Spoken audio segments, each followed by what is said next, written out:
and All right. it's all yours. Welcome, everyone. We are so delighted to have you join us for this exciting conversation about tech and unconscious bias. I'm Dr. Diane Johnson, a board member for Conscious Capitalism Bay Area, and really I'm just thrilled that we're going to be engaging in this conversation with Michele Ruiz. And one of the things, so I just want to, her bio is so impressive, so I'm just going to do like thumbnail kind of sketch. And so Michele is a serial entrepreneur, a best-selling author, a thought leader across a number of industries, and a really profound change maker. She's CEO of both BiasSync as well as Ruiz Strategies. And she served as an advisor as well as a consultant to Fortune 20 multinational corporations, politicians, and thought leaders. And I think one of the most fascinating components of Michele's professional life is that she comes from an award-winning broadcast journalist background. So she is the winner of Emmys, Golden Mikes, and the LA Press Club. So this, just the intersection of her work as being a media professional and now being a professional impacting diversity, equity, and inclusion and organizational capacity is pretty profound. So it's really, really a delight to have you with us. Oh, thank you, Dr. Johnson. I so appreciate that magnificent introduction. No, it's my pleasure. So before we get into content, I'm often asking thought leaders when I start conversations with them is, at this time, what are you noticing and paying attention to? Well, certainly with the lens of the work that we do around diversity, equity, and inclusion, and more specifically, mitigating bias, unconscious bias and mitigating bias. Mm-hmm. What I'm very much focused on is the impact of this surreal time period that we're in and how the impact that's having on interpersonal relationships, both on the personal side clearly, but certainly in the workforce, because that's what my company BiasSync focuses on. And helping companies assess the risks, the current risks that they may not necessarily be fully aware of because they're in the midst of just handling all the different things that are coming up, but also the emerging risks that are arising as a result of things such as layoffs and job cuts and all these other things. So I would say that that's frankly, that's the key area I'm focused on. And it certainly aligns with my purpose in life, which is really about making an impact. And that's what we're helping our very large companies and government agencies do. So. Mm-hmm, mm-hmm. And so I have two questions. One, which is about the intersection of your broadcast career and how that segued into this work. So maybe we'll start with that question and then we'll move into the Sure. influencing factors of unconscious bias in these pandemic times. Of course, of course. So yeah, so as you mentioned, I'm a former news anchor and a reporter here in Los Angeles for 18 years. And both with the NBC O&O station, operated and owned stationed here, and as well as with the Tribune station, now known as KTLA. And I would say, first of all, even then, before I became an entrepreneur, my focus has always been in my adult professional life about making an impact. I'm very purpose-driven. I always have been as an adult, and I think it has a lot to do with my experiences that I had as a child and a young person, and which were, you can read up a lot about me online, but basically in very short summary, I had some pretty extraordinary circumstances. And so out of those very difficult challenges, I found my purpose. And so when I was in broadcasting, for me, what really inspired me to do what I did and become very successful at it was because I saw the medium as a way to use journalism and storytelling to change outcomes, whether it was putting crooks out of business, changing laws, bringing light to individuals or groups of people who needed to be better understood. And frankly, Dr. Johnson, those storytelling skills still serve me to this day because storytelling is so important in business. So, so when I decided to leave journalism, actually the decision came about because I was in negotiation for another contract, and I also had an idea for a media company geared to Latinos in the how-to aspirational space. And while I was thinking about this idea, I was introduced to two angel investors who I met over lunch. And I'll tell you, I wasn't an entrepreneur. I wasn't a business person. I was still a news anchor and a reporter. But I met them for lunch. So I had no business plan. I had nothing other than an idea in my head. And I said, listen, this is what this is what's occurring. I think this is where the opportunity is. And I think here's the way to make money. It literally was that basic. So they called me that afternoon. There were two brothers. They called me that afternoon and they said, we love it. We will seed your first $1 million. So I raised money. I raised investment capital over a 2.5-hour lunch simply by telling a story. Nothing, no PowerPoint, no business plan. I didn't even know what I knew the concept of business plan, but I didn't even know what was in a business plan. So when they called me that afternoon, I said, oh my gosh, thank you so much. I'll get back to you.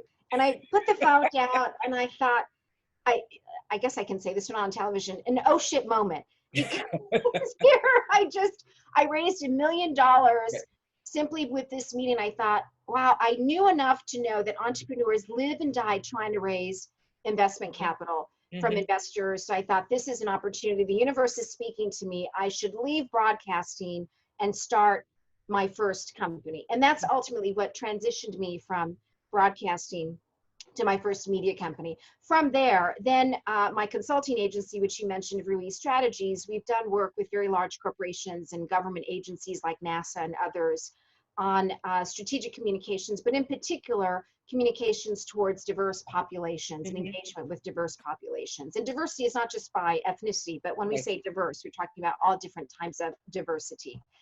That therefore then opened up the ability for me to have a better understanding of the challenges when I, along with my co-founder, came up with the idea for BiasSync.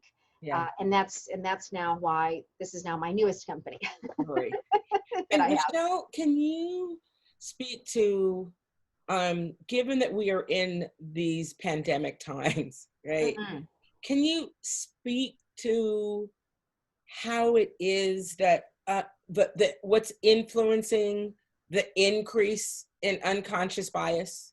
Yes. What are those factors that are making it such that that unconscious bias and DEI are issues that we have to address? Because one of the things that I think is really prevalent is the sense for many companies and many organizations are still sitting on the pause, deer in the headlights, kind of like, you know, or that we have to focus on business strategy, and that diversity, equity, inclusion is kind of the extra work that happens in times when things are fluid and prosperous. But as we saw in 2008, when the bottom fell out of much of the diversity, equity, and inclusion work.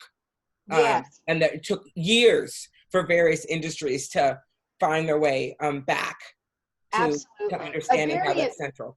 Yes, a very important question in this time period.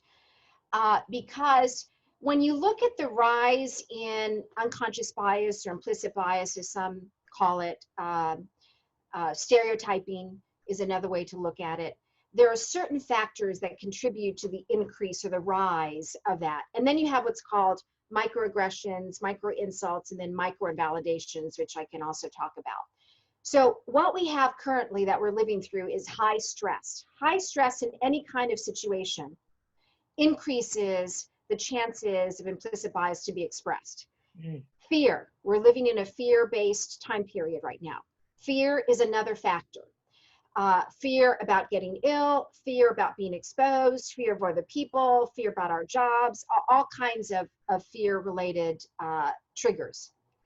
Then you look at the fact that the way to mitigate and increase inclusivity, so to mitigate bias and increase inclusivity, is about people getting to know each other. People get to know each other by being in contact with each other, in physical contact with each other, because there's a lot that happens that's nonverbal. Well, now everyone is dispersed, right? The majority of people are working remotely. And for the most part, a fair number of employees will continue to work remotely, whether by necessity or by companies reconfiguring how they're going to operate in the post-COVID world. So now you've got that factor. Then you've got the factor of we've got a pandemic, and some people are associating the cause of the pandemic or the individuals who are spreading COVID as being of a certain ethnicity, i.e. Asian, right? Because we know that it started in China.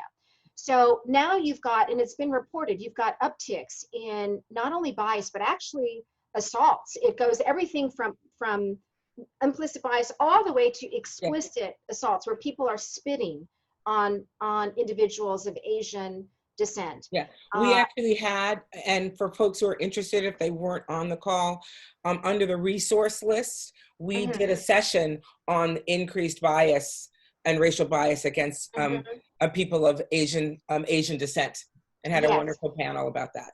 Yeah, excellent. And some of our clients are actually reporting that they're getting internal reports of inappropriate behavior occurring as a result of this. So now that's another factor. Then you layer in the issue around layoffs, job cuts. So when you look at who is affected most with job cuts and those kinds of things, they are disproportionately women and people of color. Yes. Because those jobs that get cut most, and percentage-wise, tend to be lower income roles, or lower paying roles, and consequently that impacts women and people of color disproportionately to others. So you've got all those factors occurring at the same time. So in answer to your question, which was the need to focus on implicit bias, inclusivity, mitigating bias, more diversity, no question. This is the time more so than ever before. Right. And our clients, we're working with them on a couple of different areas of focus. The first is maintaining the progress they've made with diversity, equity, and inclusion when they're at risk of falling back for the reasons that I've just shared with you. So there's that piece. How do we help them through this? And we do. And I can go into that more specifically should you want to know that. The second piece is what happens, especially when you look at public-facing industries. So whether it's retail, hospitality, hospitals, those kinds of things, medical, when people are going to reemerge and deal with the public. And our retail clients in particular are very concerned about how their employees are going to engage with the public post-COVID and stores reopen. Someone walks in the store and they're coughing. What is that going to trigger, right? So we're focused on that. And then the third area that we're helping our clients with is understanding how to maintain connectivity and also the biases that arise out of the situation that we're currently experiencing, which is virtual. And by that, I mean, now we're in a time period where we can't go to a hairdresser, we can't get our nails done. God knows how we're getting our hair done for those of us who are getting it done, right? Whether our kids are cutting our hair or, who knows. So you've got visual indicators that trigger bias simply by visual cues. You've got, for women in particular, we already know this, they're at home, their children are coming into the mix, right? You know, they want a snack or they want this or what this, and it triggers the gender bias around, as an example, wow, can't she get her kids under control? Can't she? And we're not even necessarily always thinking about it, right? Yes. So now you've got that. Third, based on what we're seeing about people's environment, you've got triggers that are associated with what they're seeing. So someone may have a poster or a piece of art or a book, or frankly, a room that may look a little bit more disorganized than the way we organize our life.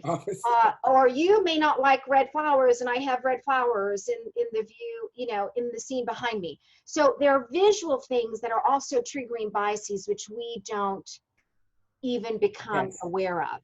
So we are in a unique situation, and we're very focused, and I'm speaking about this a lot, that now more than ever is the time for organizations and companies and enterprises to be focused on mitigating bias and increasing diversity and inclusion. And Michelle, what strikes me about those comments is that this pandemic is actually creating another level or another identity where people are going to have bias. Like, who are you going to be able to prove that you've had a test, that you're negative? Or are you, or are you coughing? So it's like another range of characteristics that we now have to consider. We have another notion of what's within the dominant culture and what's non-dominant.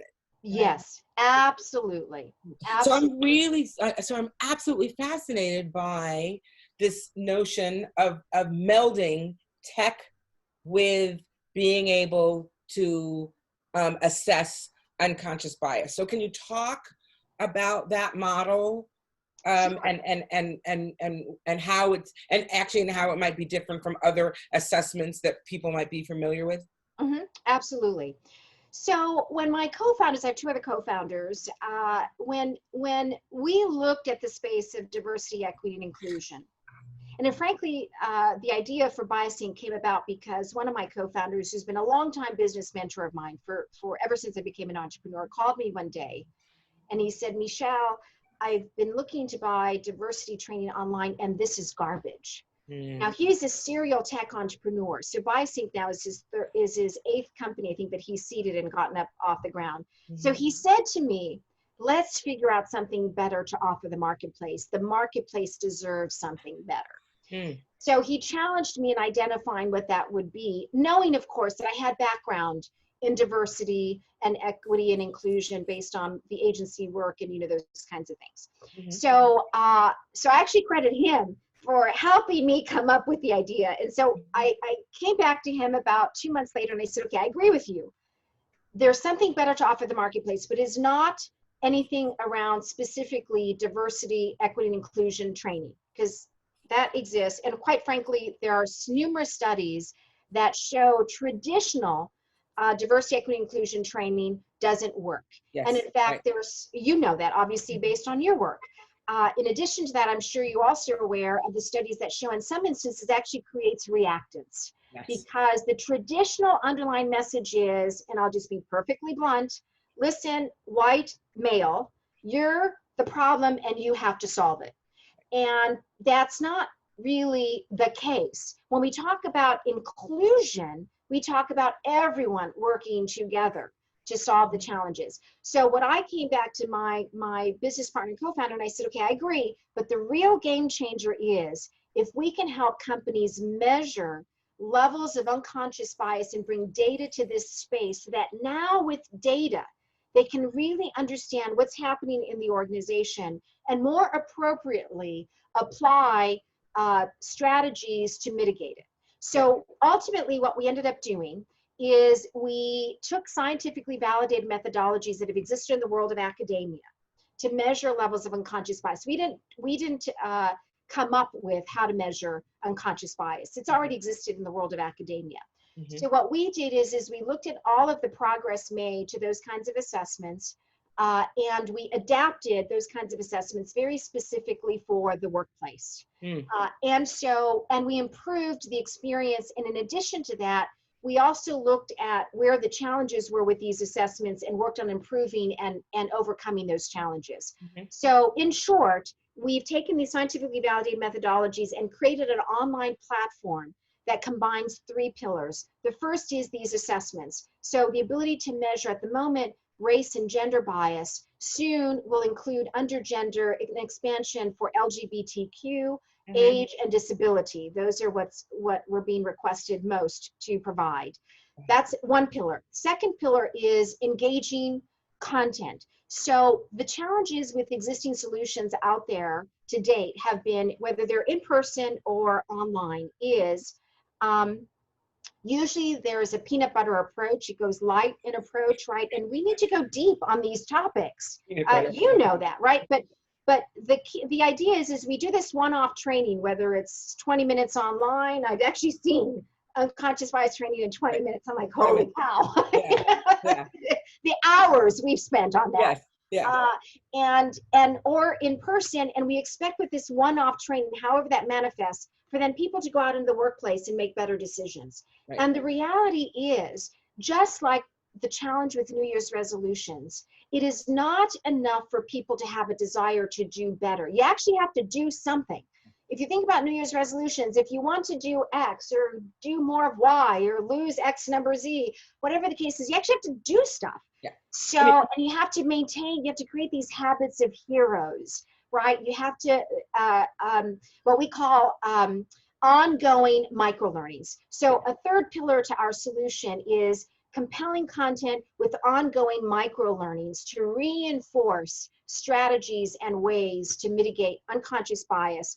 The other thing is cognitive empathy and open-mindedness are very important in this effort to create more inclusive environments.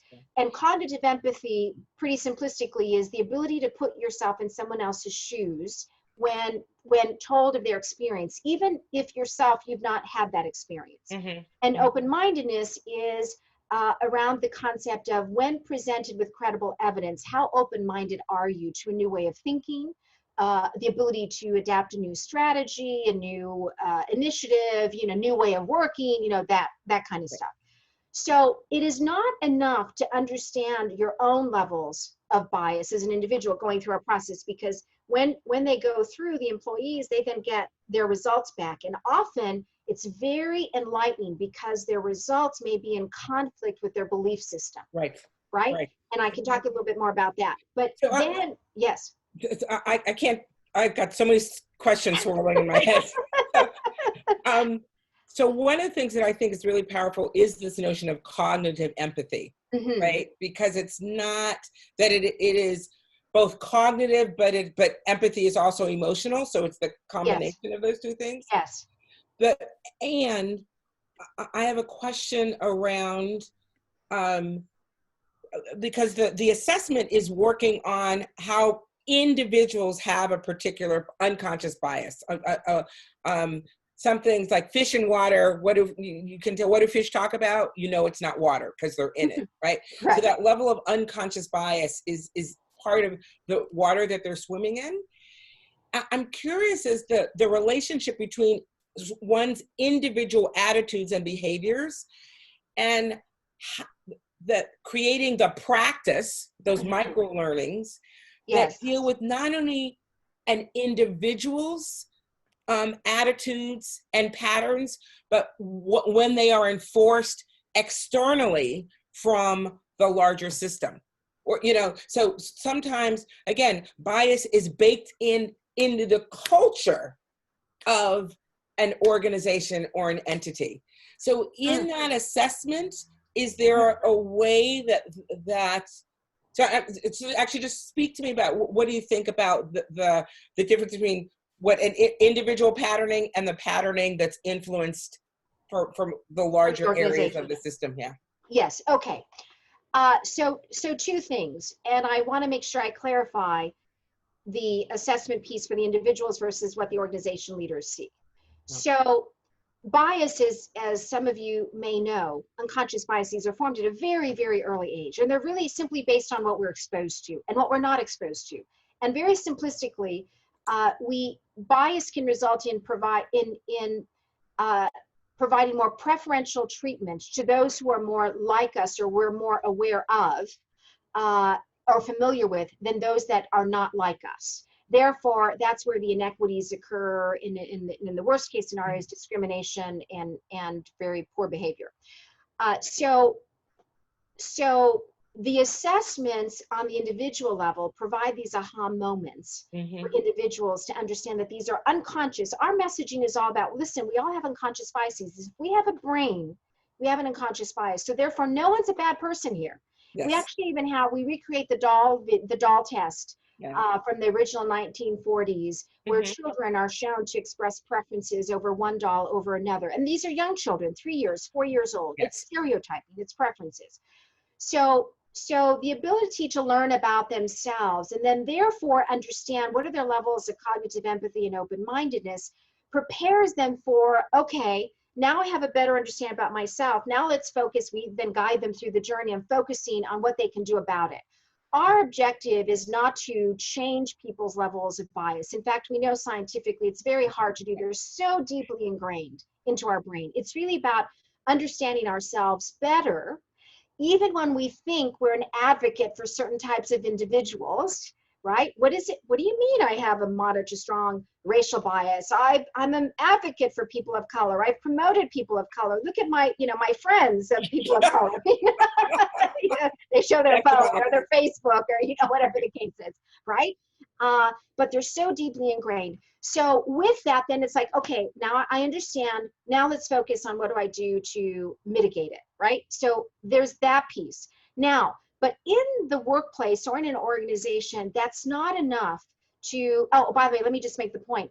People of color and women have biases too. And that goes back to my earlier comment about the traditional messaging with typical diversity and inclusion targeted towards white males. We all have biases. In fact, you may not be surprised, many of you on this webinar together, that women have higher biases towards women than men do. Yes. That shouldn't surprise some of us, right? So, and people of color have biases towards their own group. So we know the concept of in-group bias versus out-group bias, right? So we all have biases. So now we talk about what's happening in the workplace or an organization. So we bring ourselves to the work, including our biases and those kinds of things. And during high stress time periods, or I'm hungry or fear or whatever the case is, there's an uptick in them. There's a propensity for an uptick to be there. But then you now have the organizational challenges, which you are alluding to. And let's take a look, for example, a couple of different scenarios. So a company's founding culture can carry on for decades and increase or create a culture where unconscious bias is a problem and challenges with diversity, equity, inclusion continue to incur. Let me give you this example. Companies formed for decades in the South by founders at a time when relationships with people of color were certainly different, and our understanding of people of color was certainly different decades ago than they are now, right? So you have these foundational founders and culture that continues to this day. And in fact, I was having a conversation today with one of our experts because we're getting ready to do a webinar next week on mitigating bias towards individuals who are LGBTQ, right? And it's also Pride Month. And one of the examples that came up was, so in the South, it's not uncommon for religion or religiosity to be indoctrinated into the company environment. They may start meetings or lunches with prayer and stuff like that, right? Or when you're in the South, one of the first questions people ask is like, "Oh, so what church do you belong to?" Exactly. What church do you belong to? You don't go to church, or you go to that church, or right. So in the context of this conversation earlier today, so imagine if you are a person who's LGBTQ.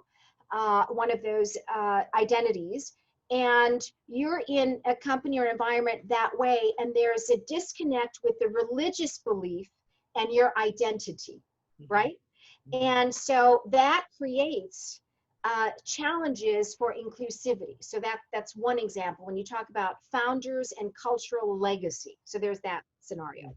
Then you have the very basic issues around processes and practices.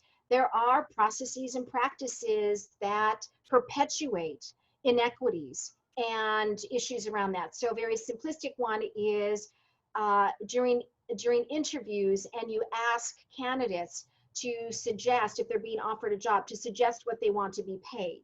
Well, we know based on research that women tend to undervalue their work, and they will offer up lower salaries, right? And men tend to, I don't want to say overvalue, but let's just say they're more ambitious, generally speaking, and will put out a higher number. Now, if the process or the practice in that organization is, then you just counter, you can see how once they're hired in the organization, why women are getting paid less than men for doing the same job, right? So you have that scenario. So that's an example of processes, and I see someone who says guilty as charged. So they have processes. Another process, by the way, and this just came up in the Silicon Valley with Salesforce and their CEO, and it was talked about on social media, so I'm not revealing anything that isn't known. In an effort to do something really good, recently he announced during this downturn that Salesforce is hiring, and he told his employees that we want to prioritize your family and your friends, so refer them to apply for roles. Well, the problem with that is we tend to refer, or people in our network tend to be like us. Yes, exactly. Right? Right. So if you're looking to diversify your workforce, but you're rewarding people for introducing and therefore hiring people that are like your current team, you can see why you're having challenges with diversity and inclusion. Yes. Michele, so it's looked at from those two areas. It's one of the things that I say very often, that in the same way that diverse organizations and cultures don't happen by accident, neither do monoculture organizations happen by accident. So that's Yes. it's not an accident Right. that there's a difference around intentionality. So again, Yes. the thing that Well we've learned. intentioned. Yes. Right. Well-intentioned, just didn't have enough information to understand the impact of that. When on one hand, they're promoting that they're an inclusive company, right? So a disconnect there. So I want to start asking people, if you have questions, to start putting them in the chat.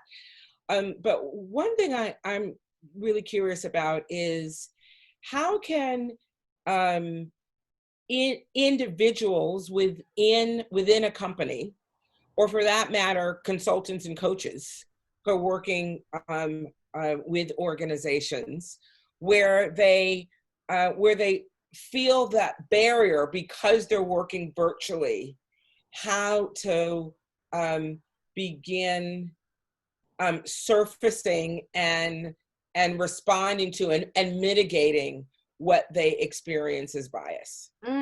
Good question, because if I understand your question correctly, what you're also talking about is what can individuals who are on the receiving end of bias do, right, to help towards inclusivity.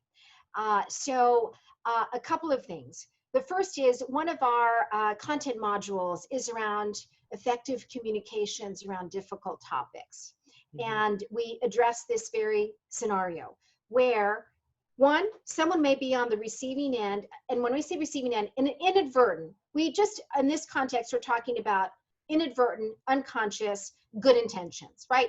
For the most part, people have good intentions. They just may miss the mark for whatever reason.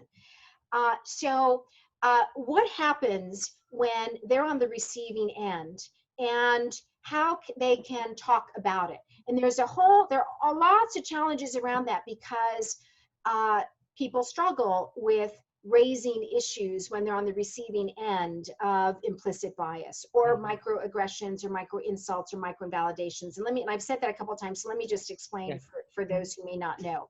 So a microaggression is something like, why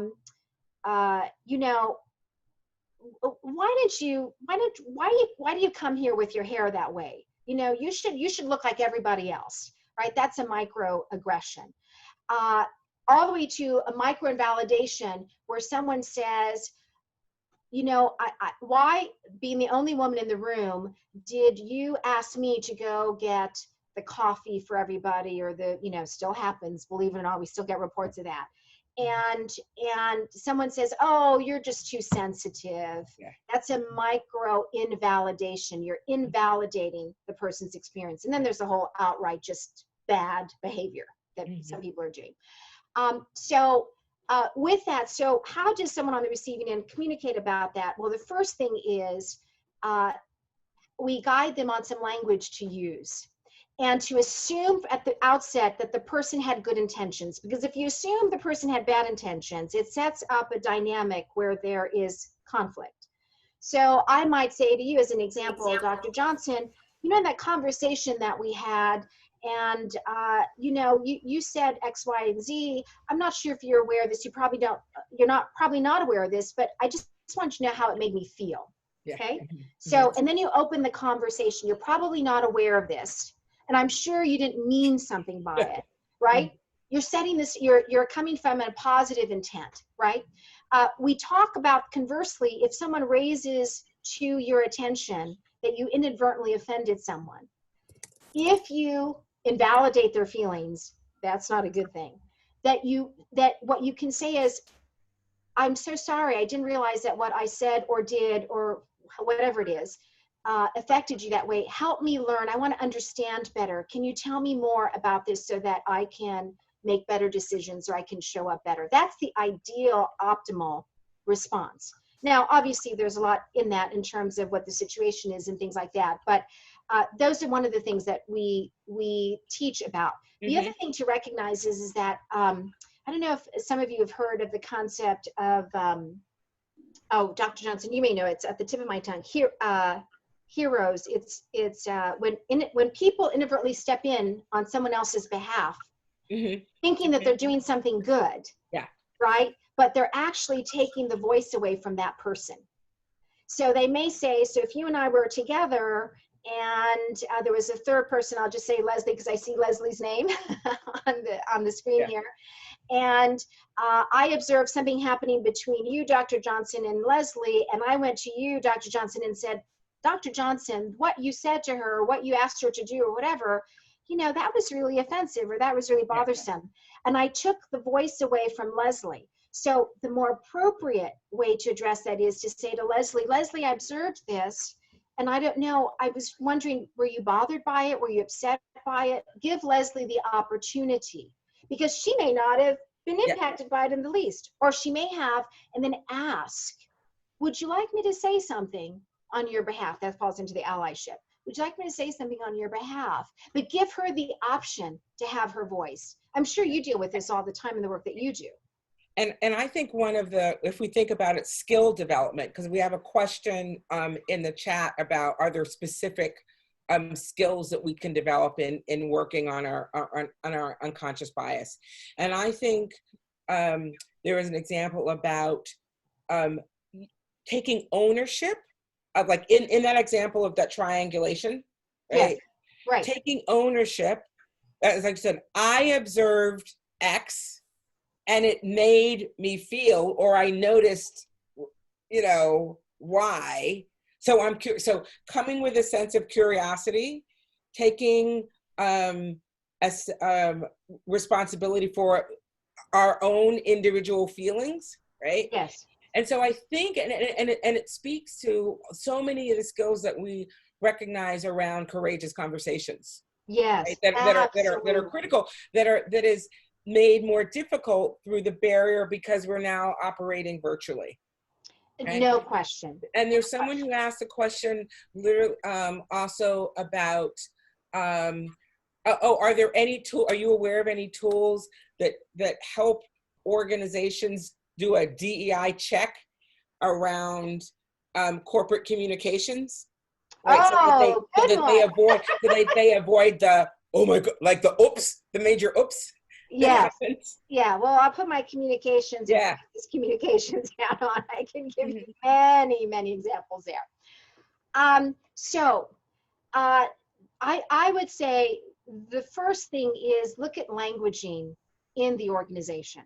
So not just individual language, because language and words we use have a lot to do with people's experience.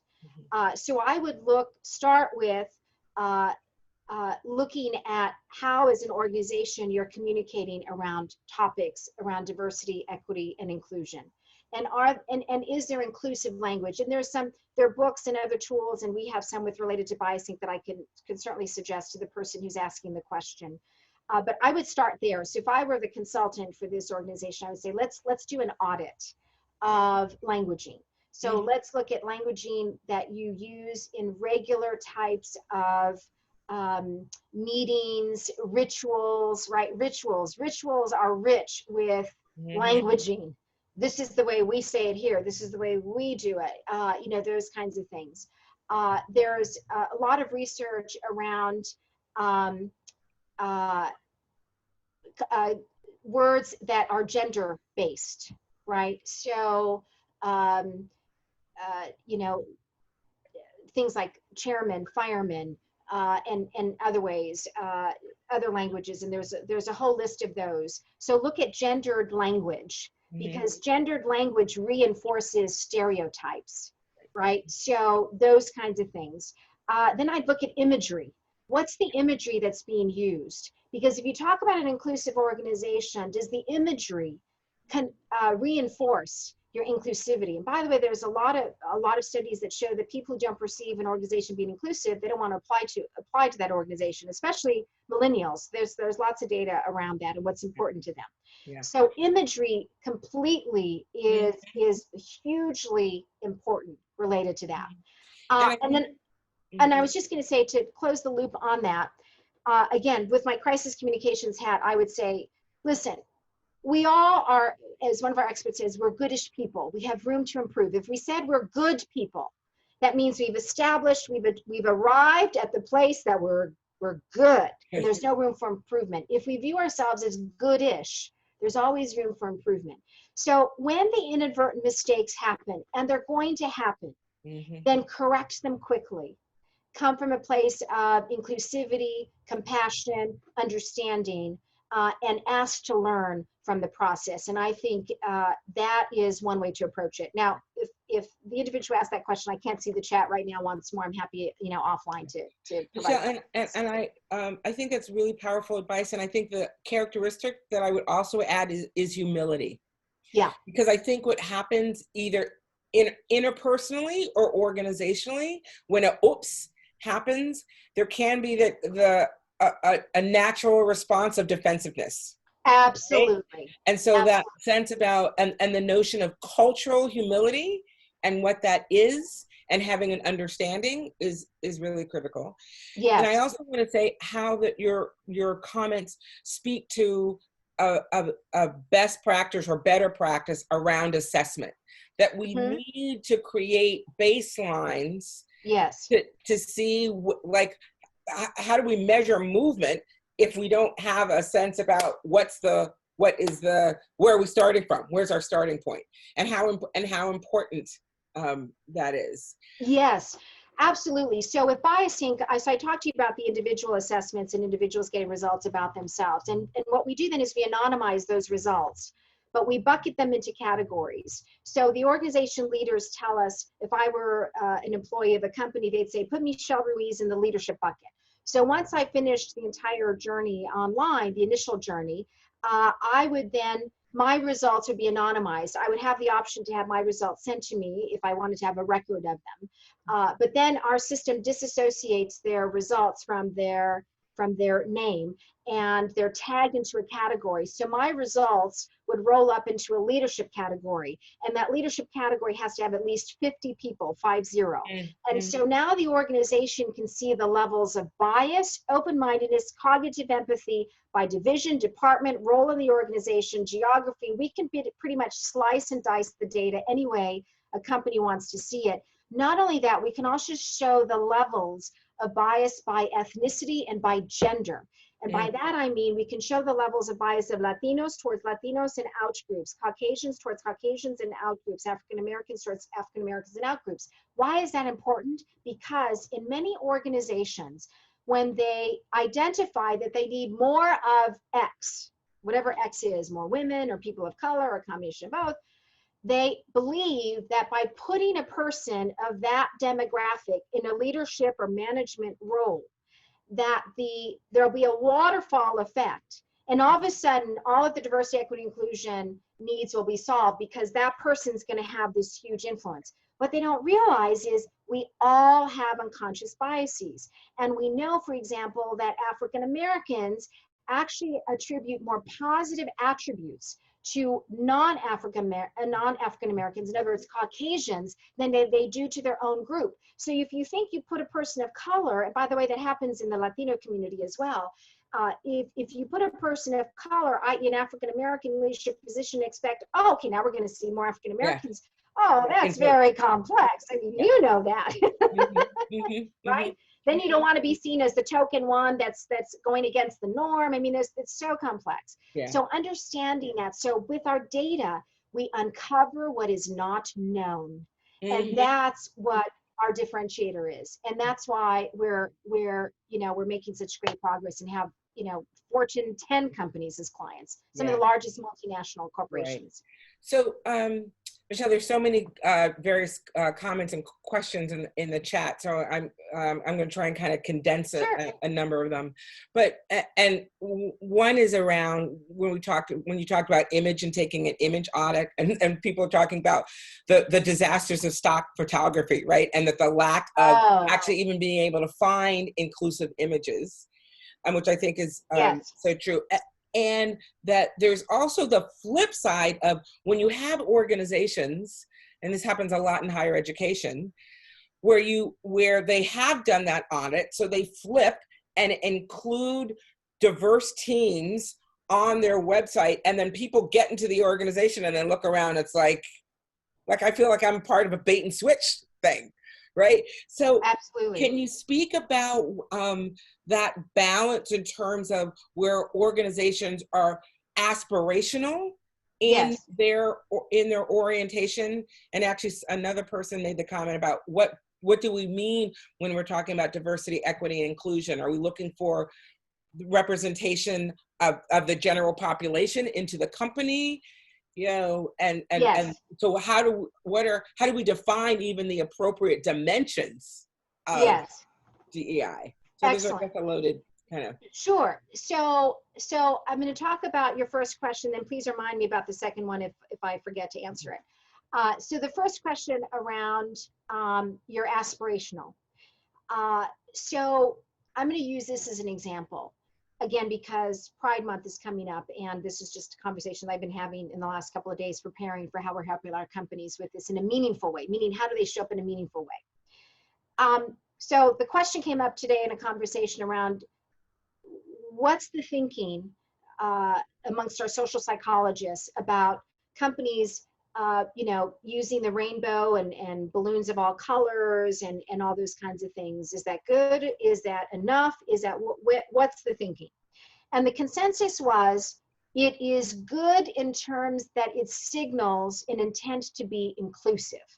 Okay, so so that part is good. What's not good is if that's all that's done, but the company's practices and policies don't support inclusivity. And one of the companies that was mentioned, I think was one of the companies that has come out against gay rights. I forget whether it's Chick-fil-A or. I was right, Chick-fil-A. It is Chick-fil-A, is that it? Yeah. Yes, right. Okay, so they use as an example. If Chick-fil-A were to put up rainbows for Pride Month, people would go like, okay, you're just pandering to me because I know what you stand for. Right? That was an example that was brought up in this conversation.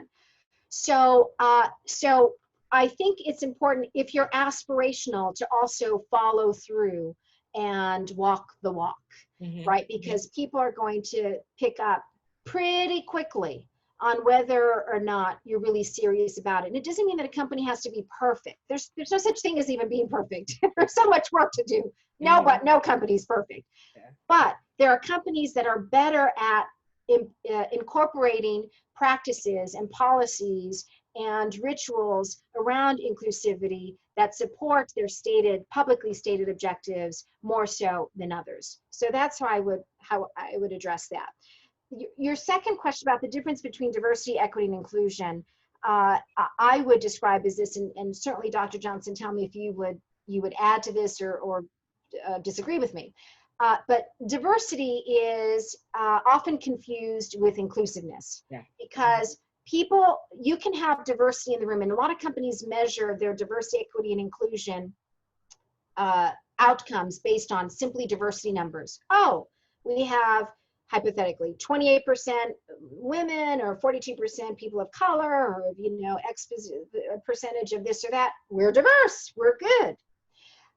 You can walk into a large multinational's cafeteria. Let's use an oil company, and we do a lot of work in the oil industry. And you can walk into one of these big oil companies, into their cafeterias, and you can see a lot of diversity. But the African Americans are over here, the Indians are over here, the Hispanics or Latinos are over here. That's diversity, that's not inclusion. And so, as one of our experts says, diversity is being invited to the party. Inclusiveness is being asked to dance. And that's how she defines it. So inclusiveness is, does everyone feel included? Do they feel valued? Does their voice matter? Does their contribution matter? Do they feel like they're appropriately compensated? So that's the difference between diversity and inclusion. Equity, of course, typically is associated with financial equity, pay equity in most instances. That's how it's viewed. In some instances, it's also viewed around assignments of projects and things like that. Would you agree? I mean, do you, in your experience, is it different or yeah, no, and I think I agree with you, and I think it's related to the assessment, because we also have to look at where people are within the organization, not just that we have them, right? Yes. And I think someone asked a question about Silicon Valley, and we could have a whole other session about, because of the level of how many people of color, specifically Indian and Pakistani and people of Asian descent, that many companies say, well, look how diverse we are, because look how many of these different ethnic groups are here within the organization. So like we're a diverse and inclusive organization. But what often happens in that realm is they're still not looking at who is not in within the organization and within the company. No question. No question. Yeah, and someone's asking this question about, and I'm being aware of time, because you're working with, Fortune 20 companies, multinational organizations, and very, very often our members within Conscious Capitalism Bay Area are working with smaller organizations. So what can you speak to, because I think that your access is for large companies. You don't. So can you talk about suggestions you have for people who are trying to do this work on an individual scale in contrast to a large multinational corporation? Sure. So I will say, we do sell to smaller companies. Just our sweet spot tends to be mid to large size companies. And the basic reason is most of them have an understanding that they need to be more diverse and inclusive. In some instances, they're being regulated to do so, or there are other factors that are influencing that. And by the time they're a mid-sized company, they have at least a person or a department that's focused on this, so we don't have to go through the process of educating around the importance of mitigating bias. But we do have small companies. I think our smallest company, I think, maybe 25 employees. So we do have them, and if anyone's interested, certainly reach out to me, after Michele, the fact. can you actually just put your contact information in the chat, because I can imagine there might be some folks that are working for small companies Sure. How people can get in contact with you? You bet. And then I'll put our website, BiasSync.com. Great. There you go. Thank you for that suggestion. So absolutely, we do work with smaller companies. The reason I mentioned these larger companies is because they typically are the ones that, as a company, are more sophisticated on the need to address this. By the way, they may also be the ones who are seeing a rise in litigation.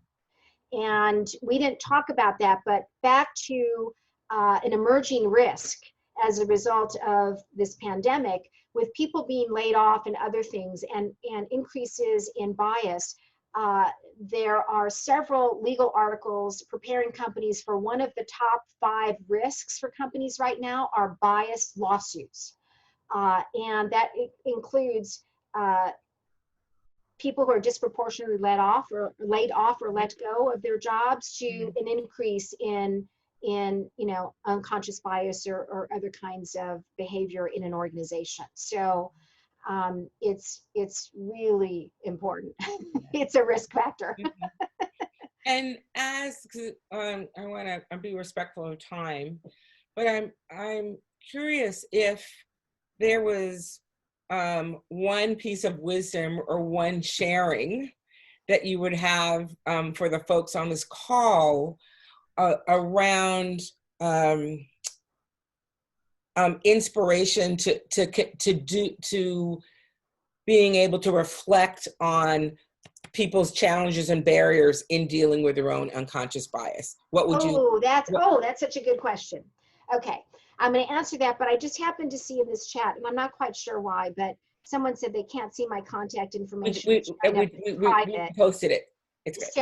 So I'll just say my email so you have it. It's Michele with 1 L at micheleruiz.com. So Michele at micheleruiz.com is my email. And BiasSync, it's BIAS as in bias, and then sync, SYNC.com. Right. So I'm not quite sure why mine's private, but there you go. Mm-hmm. So inspiration. So I would say, if there was one piece of advice I would give, especially now during this time period, is to think about how we can be more compassionate and understanding, and how you can show up and communicate from that perspective. So more compassionate, more understanding, recognize that people are under a lot of stress right now for any number of reasons. I don't know of a single individual who hasn't been impacted by this pandemic in one form or another. Some more so clearly than others, but everybody has been touched in one, even if it's their investments going down, or all to the other extreme, they're losing their jobs or have lost their jobs, or both adults or parents, etc., couples have lost their jobs. Mm-hmm. So I would say that the way to combat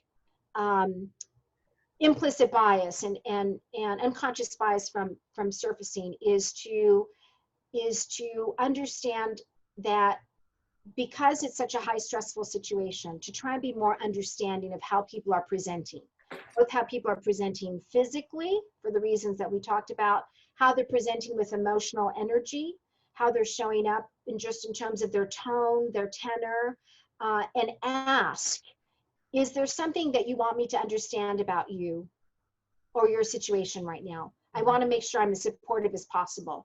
That right there, and being open-minded to that conversation, it goes a long way to mitigating bias, because you're asking to be enlightened and informed.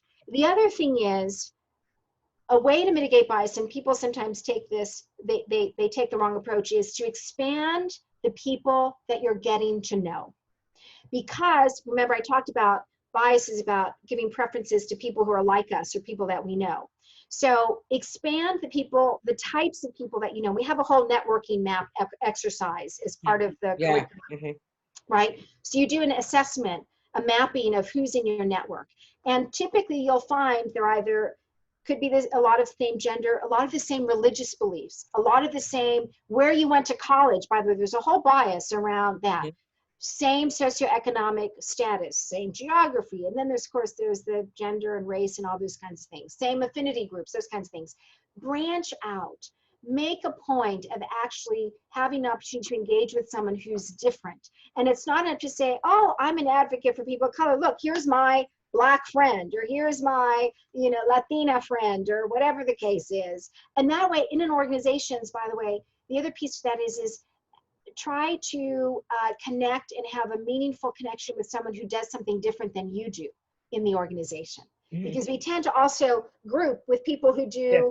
what we do, our role, right? Uh, So expanding that.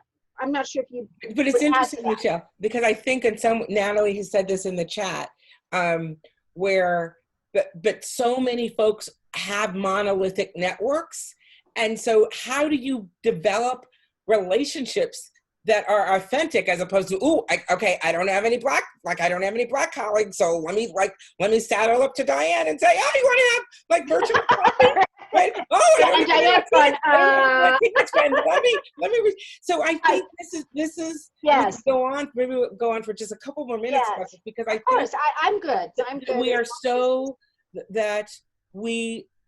I mean, I remember seeing statistics a couple years ago that we are within the United States, we are more racially and economically segregated than we were in the 60s.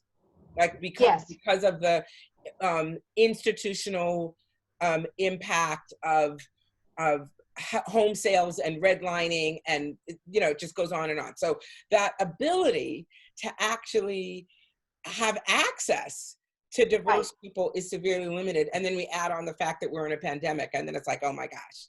Yes. So I would say a couple of ways. The first is, if you're in a work environment, you could start by an authentic, not inauthentic, an authentic conversation opener. Wow, Diane, I love your energy. When when we talk on the phone or we're in these group meetings, I see you've got a lot of energy. I'd love to learn more about that. You seem like an optimist. Did that come from how you grew up, or, so I would say start a conversation where you're expressing an interest in getting to know something about another person. So, there's a, I could, if you gave me a half hour, I could come up with like 30 of those kind of conversation openers. But I would start with that. And by starting an authentic conversation can then lead for an opportunity.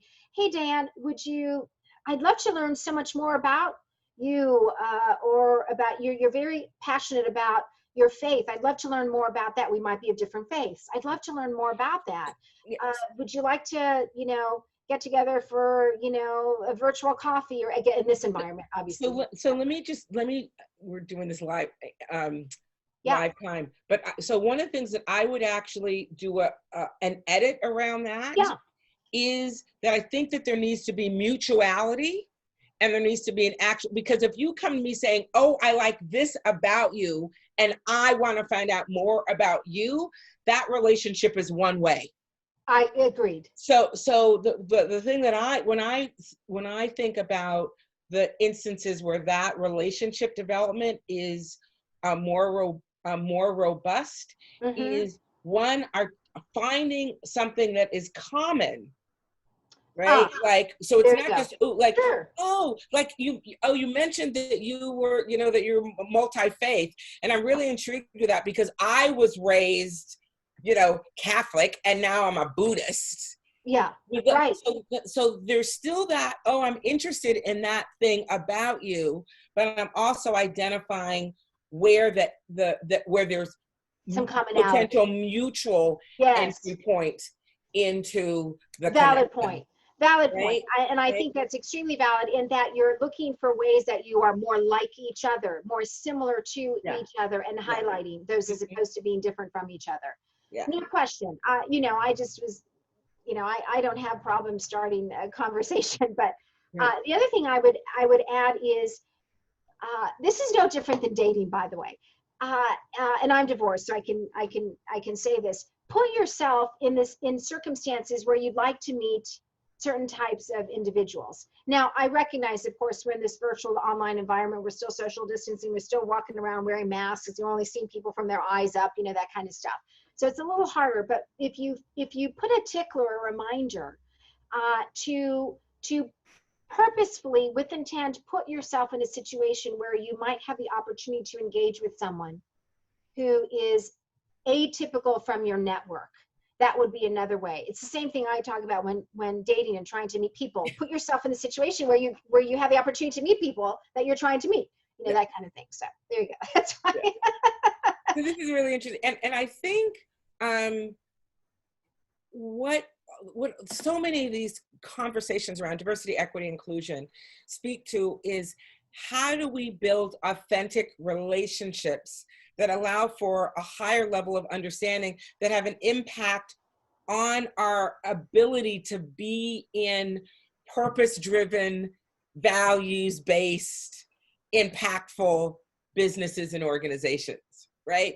That one of the things that I'm so struck with is that one of the phenomenal and valuable components of conscious capitalism is that we're in a context of entities that are driven by a sense of impact, a sense of purpose, values that are creating the worlds that we want to live in, and that work, that challenging work, is relationship based, right? So we have to. I mean, someone asked a question about, like, so what happens, because all, like, a whole bunch of folks of dominant culture are often going to the folks that are historically and traditionally do not have power and access. Someone was asking about language earlier. Disadvantaged or underrepresented. Right. So I would say historically and structurally or systematically,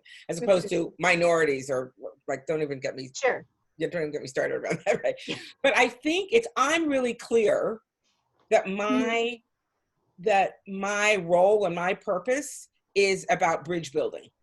Right. And so I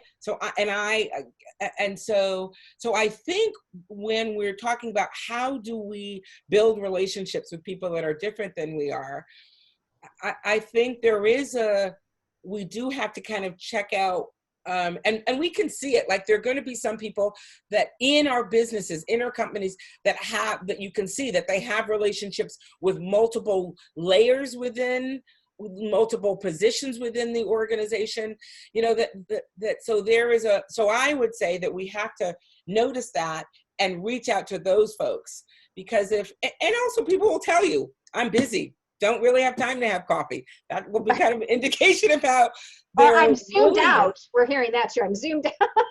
Yeah. Yes. So, and this is complex, and I think the other thing, it is about transparency and authenticity. Yeah, right. I agree. And how do we as individuals, with businesses or consultants or coaches, it is our capacity to be reflective and to do that work where we are really searching inside ourselves, and to as much as we can suspend our self-judgment, as well as suspend our judgment of other people. Because right now in these times, people are doing the best that they can under the circumstances with the resources that they have.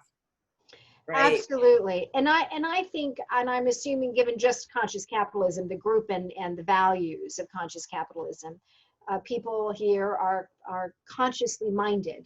And I think that if you come from a place of sincerity and authenticity, that will come through. Like I said, this is not about being perfect. We're all going to miss the mark here or there. And if we understand that we're just trying our best, and that we're becoming as self-aware as we can be, and continue to become more self-aware when the opportunities arise, and take advantage of the opportunities to learn from other people. Yes. Right. I think that's the most important, one of the most important things. Yes. And related to that is being able to be aware of the assumptions, not bias, but the assumptions that we carry. Right? Because if we interrogate our assumptions and our givens, very often that leads us to revealing an unconscious bias. Like, yes. One of I think the most powerful questions that we can use, that individuals can use, is appreciative inquiry and curiosity. So very often, if I'm triggered, and instead of jumping down someone's throat, I say, wow, I'm really curious as to why you said X, Y, and Z. Well, clearly you've had a lot of training in your professional this. because you can step out of that emotional state and like take a pause, and that's what we should all strive to do. I try to do that. I'm not always 100% successful, but absolutely. Can you self-check enough to say, okay, rather than jump on somebody, let me ask the question that answers, what am I not seeing, or what am I not understanding? What do I need to know? Yeah. Help me. It speaks to what you talked about earlier about micro learnings. It's about practice. So like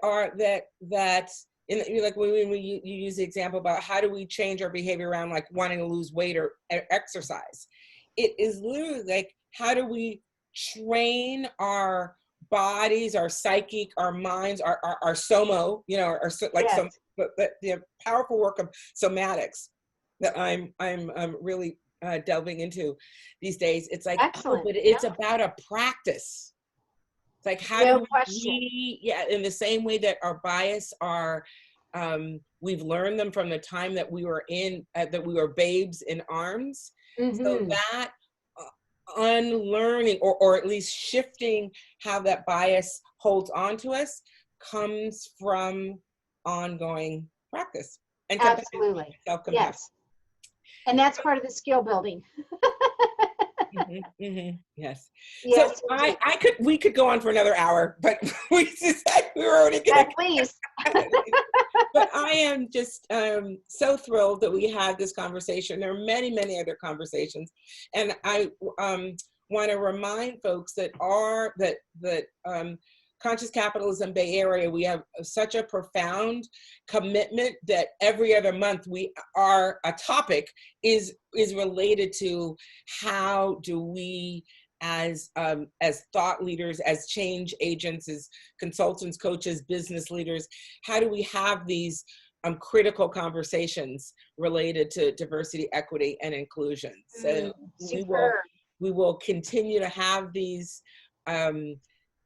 engaging conversations, and I just invite everyone to continue to go on our websites, and this is recorded and it will be up, and to share the link. And I just invite everyone to also to be mindful of and be mindful of how you are taking care of yourself in these times, right? And I wish everyone amazing health and caretaking as we just continue on this journey in pandemic, in the craziness of these times, right? Oh, well, thank you for having me. Thank you so much, Michelle. Thank you, everyone. Take care. Bye-bye.